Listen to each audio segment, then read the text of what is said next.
இப்போ இந்த ட்ரெயின் வரது சம்மந்தமாக டிஆர் பட்டினம் தொகுதியுடைய எம்எல்ஏ நாகதிராஜன் அவர்கள் என்ன கருத்து சொல்கிறாங்கன்னு நம்ம பார்ப்போம். சார் நீங்கள் வரீங்களா?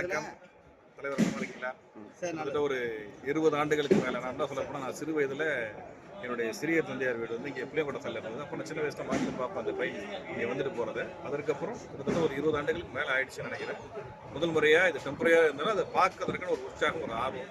இது வந்து தொடர்ந்து இதை விழாக்காலங்களில் மட்டும் இல்லாமல் தொடர்ந்து இருக்கிறதுக்கான அத்தனை முயற்சி மேற்கொண்டு இந்த இயக்குனர் ஒரு ஆர்வத்தில் வந்து அதை வரவேற்கிறதுக்காக இங்கே வந்திருக்கோம்.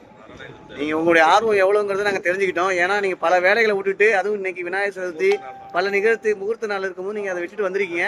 உண்மையிலே அதோடைய வரவேற்பு எப்படி இருக்குது, காரைக்கால் மக்களோட எதிர்பார்ப்பாக நீங்கள் இருக்கீங்க. நுகர்வோர் சங்கம் சார்பாக வந்திருக்கீங்கன்னு நினைக்கிறேன். நீங்கள் என்ன நினைக்கிறீங்க இதை பற்றி? வணக்கம். அண்ணா சொன்ன மாதிரி தான் பேரளம் டு இந்த லைனில் வந்து ட்ரெயின் வருது வந்து நம்ம காரைக்கால் மக்களுக்கு பெரிய ஒரு வரப்பிரசாதம். அதை தொடர்ந்து இப்போ விழா காலம் இல்லாமல் தொடர்ந்து இயக்கிறதுக்கு காரைக்கால் மாவட்டத்தில் உள்ள சட்டமன்ற உறுப்பினர்கள், மாவட்ட ஆட்சியர்கள், அமைச்சர்கள் மற்றும் இந்த போராளிகள் அனைவரும் சேர்ந்து தொடர்ந்து இந்த ரயிலை இயக்கிறதுக்கு நம்ம அனைவரும் ஒன்று சேர்ந்து குரல் கொடுக்கணுங்கிறது இந்த தருணத்தில் நான் கண்டிப்பாக அதுதான் எங்களுடைய கருத்தும் தான் இருக்குது.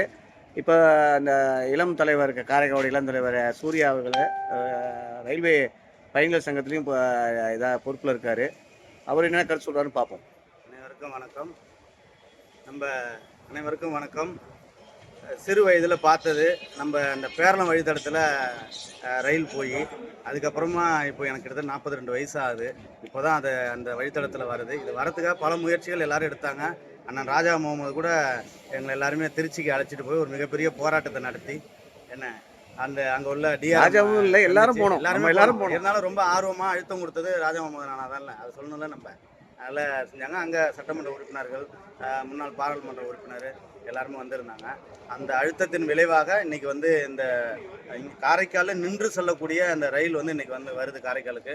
மிக்க மகிழ்ச்சியோடு அதை வரவேற்கிறோம். இதை நிரந்தரமாக்கணுங்கிறத எங்களோட கோரிக்கையை வைக்கிறோம். கண்டிப்பாக.